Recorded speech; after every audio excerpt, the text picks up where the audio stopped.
বাংলাদেশ জামায়াতে ইসলামের আমির ডক্টর শফিকুর রহমানের সঙ্গে সৌজন্য সাক্ষাৎ করেছেন টার্কি ভিত্তিক ইন্টারন্যাশনাল জুরিস্ট ইউনিয়নের একটি প্রতিনিধি দল।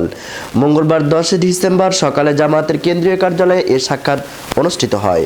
সাক্ষাৎকালে টার্কি ভিত্তিক ইন্টারন্যাশনাল জুরিস্ট ইউনিয়নের প্রতিনিধি দলে ছিলেন ডক্টর রফিক কর্কুস কামাল কিয়া, মেহসুরেত আকিনলি, হুসাইন ইয়াজান, হান্না একবুলাট, রাসিম আইতিন। জামায়াতে ইসলামের প্রতিনিধি দলে উপস্থিত ছিলেন নায়েবে আমির ও সাবেক এমপি অধ্যাপক মুজিবুর রহমান ও doctor Syed Abdullah, Mohammad Taher secretary general ও সাবেক এমপি অধ্যাপক গোলাম পরোয়ার, সহকারী সেক্রেটারি জেনারেল মোয়াজ্জাম হোসাইন হেলাল, কেন্দ্রীয় নির্বাহী পরিষদ সদস্য এবং প্রচার ও মিডিয়া বিভাগের সেক্রেটারি অ্যাডভোকেট মতিউর রহমান আকন্দ। আরও ছিলেন ব্যারিস্টার মোহাম্মদ আবু বকর মোল্লা ও ব্যারিস্টার নাজির মোমেন।